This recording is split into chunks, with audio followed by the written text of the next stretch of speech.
When your home's foundation starts to erode, the last thing you could think that is the soil that surrounds the home, right? Now, today's structural system explains how this happens and what to do about it.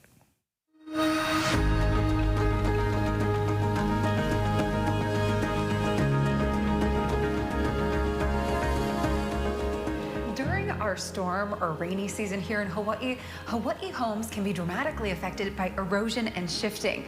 But luckily, we're joining our friend Damien Enright with Structural System, who has tips for us. Aloha. Thanks for having me. Good to see you. Of course, so happy to have you. And especially during rainy season, now is the time that people should really be looking out for a lot of the issues. And today we're talking about issues to be looking out for inside the home. So for homeowners here in Hawaii, what are some things that they should be concerned about?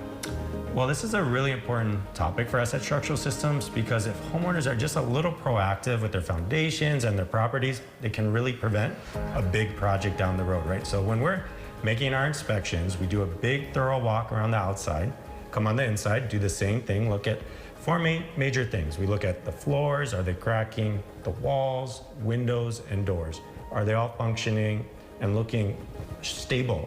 And that's what we try to focus on. And if we focus on those things, we'll be able to tell if there's soil issues or not.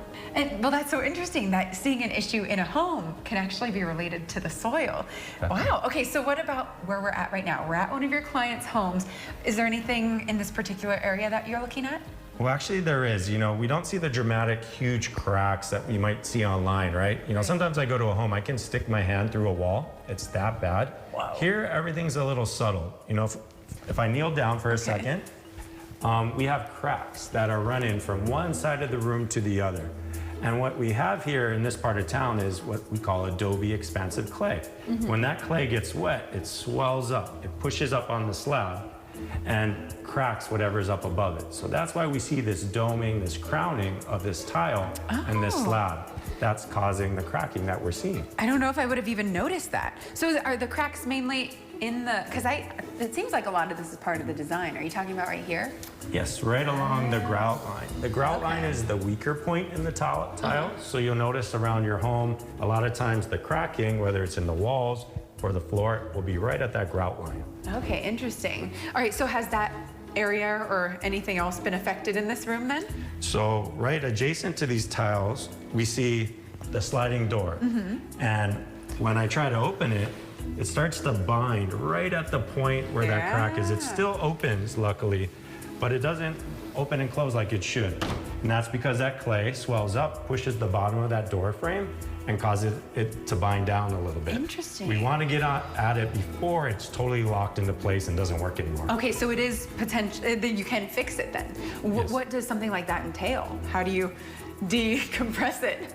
So what you would have to do is inject the clay, make sure it's not swelling up anymore, and they have injection processes that we go through the inside of the house and we do a grid and we treat the clays, kind of like you do with a termite treatment, and that settles those clays down. And unfortunately, at that point, you have to redo the tile and reset your door. Okay, but at least the door will be able to open smoothly. Yes, you won't you have don't have those to do it. big issues in the future too. Correct. Okay, Definitely. so what are we looking at next? Well, now let's take a walk over here and we're Okay. gonna look at the floor and the slope and how everything is angled one way or another, right? If we put a ball down and that ball rolls and it rolls in a specific direction, that tells us a lot. That tells us how much movement we have, which areas are sensitive, which areas are settling more than others, and we really want to focus on those areas because obviously it's sloped, right? Right.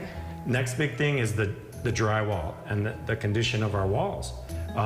A lot of times we'll see really obvious cracking, separations of your drywall portions, but a lot of times we'll also find patches, basically previous repairs that were done. And especially in our real estate hot market where houses are flipping really quick, we really want to be careful and look for different textures, different finishes in our drywall, because if you're not looking, an inspector, a homeowner might miss it, and all of a sudden you have a big problem, right? So here, 99% of the wall has that bumpy, normal texture that we think of with our drywall, right? Right. But for some reason, right above the tiled zone that's cracking, we see a smooth patch. And it's not a coincidence that right above the slope floor and the cracking tile, we also have drywall that was patched. So Okay. we really want to be careful of this and see how it affects everything. So now, if you're okay with it, you can go upstairs and see how it affects the rest of the structure. Yeah, definitely. And this is all from the same issue? Same issue, yeah. Wow. All the clay is heaving right here, pushing up on the slab, pushing up on the wall, pushing up on the sliding door. Okay. And hopefully not much more upstairs. Hopefully. All right, let's check it out.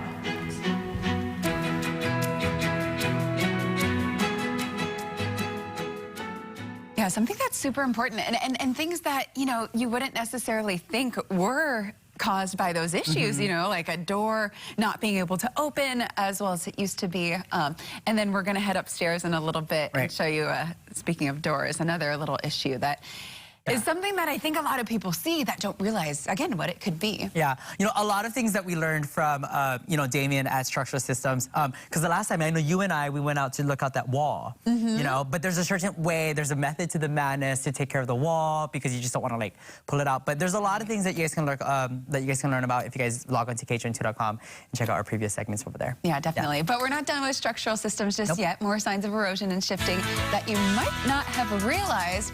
That's in our part 2 with structural systems and our visit that I just did yesterday. So stay tuned for that. Stay with us, you guys.